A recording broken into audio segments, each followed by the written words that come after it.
gonna be our first jet ski adventure.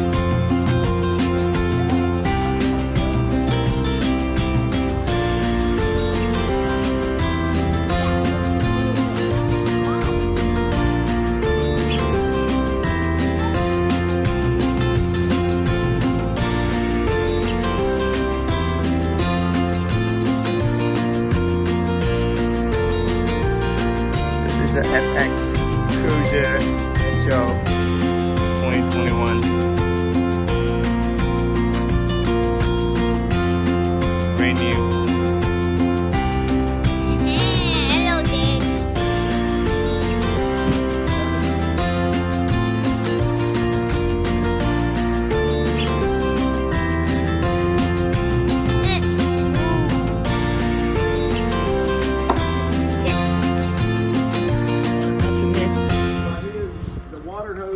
You put this right here. This is the adapter you put on the end of your water hose. Okay. This right here opens up. Then you insert right here a quarter, push it in, rotate it a quarter turn until it lock. There, it's locked in until it locks in. Then it's good to go. Then before you turn the water on, you start the boat up first. Opposite of an outboard motor. Oh, so turn the motor and then turn the water. Yes. Okay. Yeah, you can hydrolock this motor if you start to turn the water on and run it in when it's not running. Oh. So just don't make that mistake. Okay. I mean, it's in the owner's manual, everything, but I'm just saying it's opposite of an outboard. An outboard, you gotta hook it up, you know, and turn the water on then before you even try to start it, because you'll burn up the drivetrain. This. Whole different deal. Okay. You know what I mean? It's an inboard motor. It's you know, and it's a water pump set up on it. So basically, because man, you can sit here and run this thing out of water. Like right now when it's cool, almost 2 minutes. Not to try to tell you to do that, but I mean, before it'll get hot, and it'll beep at you when it gets hot. It ain't just gonna burn up. It's gonna beep at you and let you know, hey, dummy. You know what I mean? Right. So, but I mean. Now this right here, I mean, man, all Yamaha WaveRunners, this is the key. safety. Yeah, it's just a lanyard right here. When this is sitting in here, then basically, when you're sitting on it, you hit it, you fire up the display. There we go. It's all fired up, and then it'll fire right up. But you start the boat like I just did. It'll walk over there and turn the water on. Can you turn off? Can you turn off? No, it's good. Okay. How many seconds you can do that way? Man, I usually, whenever you're done skiing, lake water or surf, once it's back up out of the water, if you're just in regular lake water, man, what you want to do is start this thing up afterwards and run it for about 15 seconds. And give it gas to blow the water out of it. Right. As much as you can. Then when you haul it home, and it settles again, then start it up again. Run it for about 30 more seconds. Give it a little more gas or whatever, because it gets all the water out. Okay. Man, I'm just saying, if you're running it too long up here, it'll start beeping that it's hot, and that ain't gonna mean it's so hot it's gonna melt. That means all right, turn it off. Okay. You know what I mean? That's just your warning, like, hey, dude. You know what I mean? But yeah, you want to start the boat up before you turn the water on. Okay. And run it for, I mean, when you're flushing it, man, run it for 3 or 4 minutes. You know what I mean? Give it the gas, let that water flow through there real good, and then go turn the water off and run over here and kill it. Okay. And then whenever you're done, you can wait a little bit of time and start it up and blow the water out again. You know what's in there. So, but I mean, but salt water, you know, it's a necessity to flush. Just regular lake water, no worries. Okay. Now the way all this is, and just kind of, I'm gonna go like over the features with it. This is one thing that's new on this boat. Is it's got floor drains. Right. So if it's sitting here on a dock or whatever and it rains, these always have held water, and it messes up your, you know what I mean, the padding in here. If it sits in there, well, man, it actually will drain out, and it drains out kind of at an angle in the back pump area. If it holds a little bit, it's probably because it's dirty. Just scratch clean it, out a little bit, do whatever, so let it go through. You know what I mean? It's a common sense thing, but man, dirt or whatever, it gets down in there where your feet go. Okay. Now this back here, It's this right here is your flush kit. It's also an area that if you're pulling a wakeboard or you have a ski rope, you're skiing or whatever, wakeboarding, man, this is your tow hook. You can tuck the handle and the rope all down in here, so you don't have to untie it each time and throw it up in the hood. You can have a place to put it. Okay, got it. So that's what this little area is right here. Plus, the handle to climb back on it. Here's a handle. Here's a handle. Just however it's easier for you to get on it, but that's kind of what that works as well. Okay. So.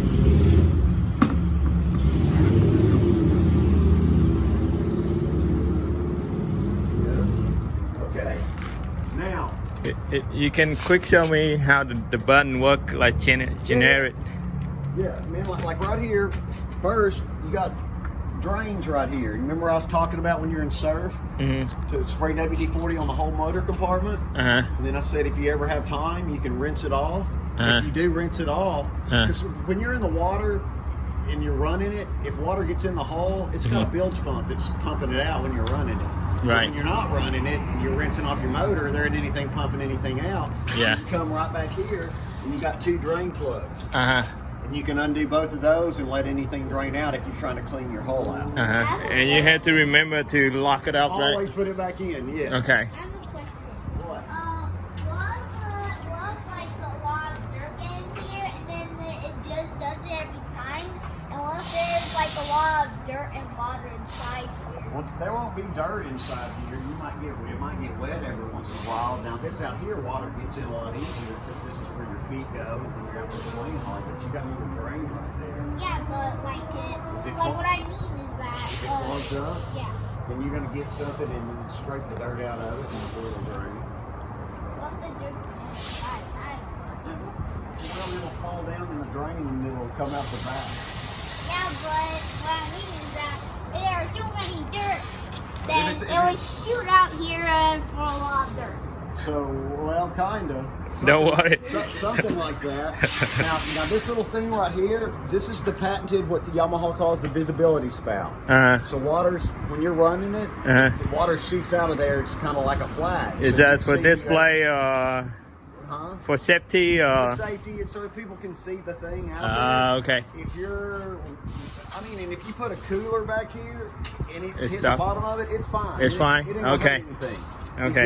If you're wakeboarding, you don't want that dropping on whoever's back there because it'll drop right in their face when they're trying to ski. Got it. Man, all there is, if you look under here, there's a hose and a hose clamp on the end. Just get a screwdriver, undo the hose clamp, pull the hose down, and then it will turn under the boat and won't squirt in your face. Okay.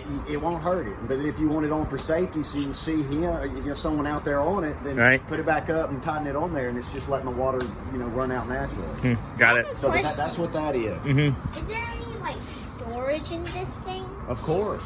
Where? You're gonna walk us show through. you. All right. Storage in this thing. First, you've got, and I'm going to go right over here on the side. Let me get you up here in the front. You've got a little lever right here that you pull out, and it opens up. It's spring loaded. Oh, wow. Okay. I've got your fire extinguisher in here. That's your legality thing. But this is your biggest storage compartment. Okay. And it's not a dry compartment, even though it has a rubber around it. If it's real rough, it can get the water get in. Yeah. So don't put your phone in here. You're way safer with. Then the you're gonna get the towel and clean it. There's no way the water drain here, right? So, actually, what this does when water gets in here, it drains under this to the back of the boat. And to the back. Okay. Yeah, the bilge pump in this thing's in the very back of it, so all the water goes to the back, and it'll when it's running, it's bilging it out whenever it gets in it. All right, got it. So, if you get water in to rinse it out, if you do the trailer up, it'll all drain to the back, and you can undo those 2 drain plugs in the back, and it'll drain right out.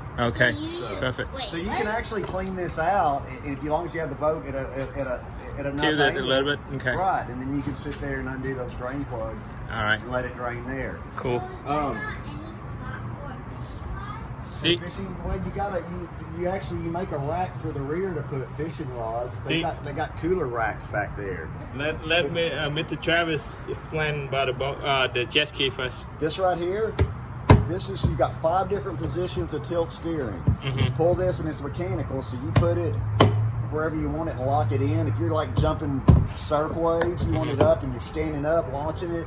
Of course, if you're on it just relaxing and you want your backrest right here, and you're not just leisure riding, you might want it down, you know, way down here where it's easier to ride, but it's just whatever's more comfortable is all that is. Okay. Now, this what you got here is you got a throttle lever forward, okay, and you got a reverse throttle lever on that side. This is the new ride system with Yamaha, so you don't have to pull a reverse lever, you know, anymore. You can be going on this thing wide open, let off, and grab this. It is going to stop 30% quicker, and eventually turn into a reverse. Do you know how these work? The reverse gate, it redirects the water. No. See right here. Right here. This right here is where all the water's coming out. Yeah. And it's always going out, always going one way. When I start the boat up, it'll go where it shows you're in neutral. Man, all it does is this gate, it drops 3/4 of the way down. Okay. Where the water's hitting the gate, and it's not going forward or backwards. It's right at the same, with the right angle to keep it still. When I grab the reverse throttle, that gate will drop even further, and that's what makes it start going backwards. As soon as I grab the forward throttle, the gate goes up and lets the water come out. That's how the reverse works on this. It isn't like putting a transmission in neutral and then in reverse. It's always going forward. And it's always okay, so that's where you can do both and not harm the system. Right, and I'm gonna show you, I'm gonna start it up real quick and just show you. When I start it and don't touch it, it drops into neutral. And you'll sort of I want you to watch it. Okay. And I'm gonna show you. That's what I'm saying. I'm not hurting it running in and out of water. It's cold, so don't worry about it. All right, got it. Oh, I see it. Okay, now if I hit reverse, lower. goes down forward, and I look, we're going forward. That's your reverse. It's all an electronic game. So just so you know how the reverse works, so you don't have a transmission going backwards. Everything's always going That's good, because I'm worried about do it back and forth, and it's gonna. And then when you sit there looking at it, it shows you're in neutral. You know what I mean? Well, it's not in neutral. It's still going. Just the gates dropped and making it go. Now, when you're sitting out there in neutral in the water, then you can sit here and turn the bar and play with the throttle, like each side, and learn how to. You can rotate it on its axis and then take off. You can do it either way. It's almost when you do it and you hit the reverse. It's usually opposite. It usually turns opposite of what your mind thinks it's going to do. But man, if you play with it for 20 minutes, or one day when it's smooth out there, you'll have it down. There's a video on YouTube called the Yamaha WaveRunner RIDE system, RIDE. Man, it shows you how to parallel park this thing. Oh, okay. Killer video. So, man, when they came out with this system in 2016, so this is going on the 6th model year for it, so it's nothing new. Right. It works pretty badass. Cool. The only thing you got to worry about, if you're ever, like the tie downs we have on here, if anything ever, when this thing's trying to come down, if anything gets in the way and it hits it and stops it, it'll set off a default code. You got to bring it to the dealer and have us reset it. So just always watch that right there. You don't want to be where it's so shallow that, you know, where it comes down and there's something there blocking it from coming down. There shouldn't be anything around that area. Okay. So, but if anything ever, for some reason, man, it's barely going, running on a weird mode, somebody probably impeded the you know what I mean, that setup. So, okay. So just, you know what I mean, I had people freak out, I don't know, and man, I said, man, I guarantee you something did it, and they like, I don't think so, and then come over here, and man, as soon as they plug it in, they'll tell you, yep, that's what happened, and it's good. Cool. So, but I'm just, giving you the. That's been more anything that goes wrong with these. That's been it in the last couple of years. And it's like, man, did you do anything with that rear gate? I don't think so. But man, I mean, 9 times out of 10, that's what happened. So, all right. I'll put that's in there, and I'm gonna put your lanyard in here as well. Okay, but this is pull that up. That's how that stays sealed. Now. We also, this is the lever to open the back. Pull the back piece off. This right here, this is a dry storage bucket. So this is another place to put stuff. You got a big rubber O-ring right here. So this actually keeps everything sealed. That one's pretty good too. course, if you're in tidal wave conditions, put your phone in a Ziploc just to be safe. Yep, You know definitely. what I mean? If it's not waterproof. But man, right over here on this, your battery's down in this corner. Okay. So right over here. So if you ever want or aren't using it for 2 or 3 months, you know, you might want to put a trickle charger or something on it. Okay. If you use it, then you're fine. Okay. But I always recommend a watercraft because it's seasonal. Right. You know what I mean? To put a battery tender on it. Okay. And I've got them inside for like $39. You can get them at Harbor Freight for $20. Sometimes on sale for $9.99. But it's a 2 amp, 12 volt trickle charger is what you want. Okay. A battery tender, whatever you want to call it, but Got they it. all work. Okay. Now, once you undo all this, to get to your motor, you got another little lever right here. You undo the seat like so. And man, here's your big motor compartment. And man, basically, this right here is your dipstick, you know, to check the oil right here. If you do your own oil changes, the oil filter is right down here on this side. It's a spin-on filter that you can see it right there. Anyway, and the way these are, they're hidden jet ski. You don't have a drain bolt in the bottom to drain it. You actually have to get a pump and suck the oil out of it. Okay. So, and they have an apparatus that sucks it right out of this right here, right where your dipstick is. On this motor, that's the way they change it. Okay. So if you do your own, I've got the pumps in the front, you know, as well. What you're going to do, you're going to have a 10-hour first service. And then after that, and don't kill the weekend. I mean, if you know what I mean, if you're out there and have a day left, I mean, it's okay if you put 10 more hours on it and just you want to get the oil changed. Okay. You know, do the first service on it as soon as you can. After that, it's every 50 hours oil change or once a year. That's what they say. Okay. To your discretion. Hopefully you put more hours on that than that, but most people average about 33 hours a year. Okay. So, and then maintenance, change oil. Maintenance wise, change oil and anything else? Man, I mean, that's the main thing on it. If you ever flip this thing, if you're out there in the water and you flip it over, what you want to do is to turn it back over. You go to the back of the ski, and then you want to rotate it clockwise from the rear end. And the reason and if you can flip it back, however, some people freak out and just get it back over as quick as they can. But if you flip it the other way, you're risking the oil splashing the air filter. So can I have people all the time? Clockwise. Man, it's running weird. It's just whatever. And I was like, did you flip it? No. You know, like, okay. And then as soon as they check it and see your oil filter, if the backside of it's soaked with oil, then I mean, it got flipped and turned back over the wrong way. So it's no big deal. You just, you know, to get it to run good again, you need to put another air filter in. Okay. Because it's soaked with oil. Like soaking it with water, that ain't good. You know what I mean? But that's it. That's only if you flip it. And man, these things, I don't know how these kids flip them. I think when they get 2 or 3 big kids, they try to throw each other off. That's when it happens. I don't know how you're gonna do it. It's a big old ski. Right. Yeah. So, but it's pretty weightless when you're in the water. So I mean, you can roll it pretty easy. You know, even though it looks huge, it's water weight. So, cool. Okay. Questions? Yeah.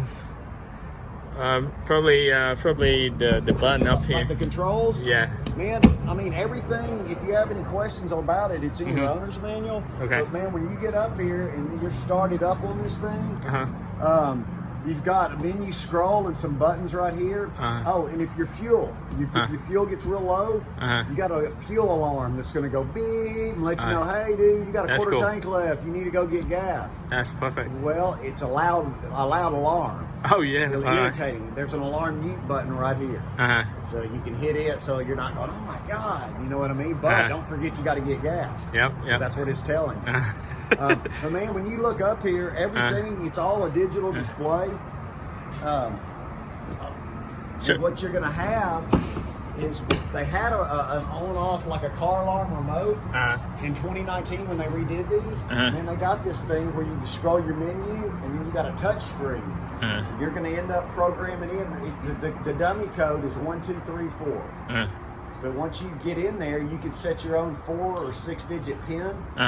and what, you know, something you can remember. And then that way, whenever you go somewhere, if you want to disarm the boat, all you gotta do is punch in your thing and push off. Anybody that has this lanyard comes up here and tries to start it, not gonna do anything till you punch in your code again. Okay. You can also preset it for 2 different lower speeds. So say he gets old enough to do it, you know what I mean? You can set it at a 30-mile-an-hour point. You can set it at a 50-mile-an-hour point. This thing's going to do about 63, 65 top speed. Oh, okay. So you can set the limit. Okay. Yeah, you can set it to two detuned modes if you want to. Okay, perfect. So, but man, pretty much when you're sitting here looking at it, it's kind of a cool display now.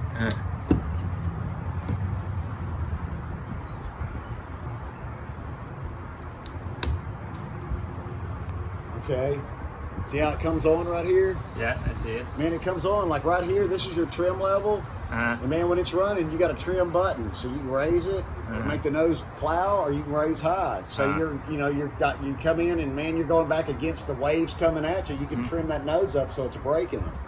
Okay. Of course, if you're trying to get a start faster than someone else and want the nose down, you can trim it where the nose is down. But that's all that is your trim.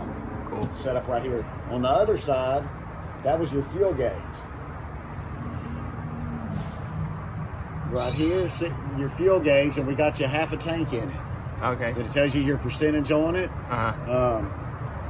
Scroll, it's got trip hours, trip miles, engine hours, 0.1. That's how they do the maintenance on it, is hours on it. So and you can scroll through here. Next thing, average miles per gallon, gallons used. Then it goes back to the original screen. You don't worry about the oil because the hour is you already know up there. Or you periodically. You don't have to worry about it until you get to the 10-hour point. That's when you're going to have your first oil change service. Okay. Now, and that's what I'm saying. If you got another day of it, that's all good. Just you know, I see people bringing it in here. I hear people that don't even hear me, and they bring it in 50 hours the first time. Okay.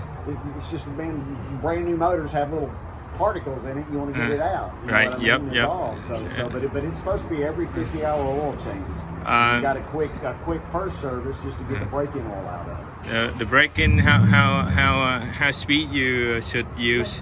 Man, I mean, like, they don't really have the recommended the biggest, you know. I mean, kind of what like on this the break-in, what I tell people to do, you can go and you can even go wide open, you know, on it. But man, just ease into it. But man, don't hold it wide open for more than 4 seconds. Okay. You know what I mean? 4 seconds on your time. And that way, I mean, you want to go top speed. I'm just pretending you got a couple tanks of gas through it or so. Don't just hold it wide open across the whole lane. Scratching the engine. But you can get in there and play hard and get into it wide open. Just try to get out of it every 4 seconds. Okay. You know, until you get a couple tanks of gas through it. Okay. I mean, they have more crucial directions in the owner's manual, but I mean, that's kind of a good rule of thumb to not. Okay.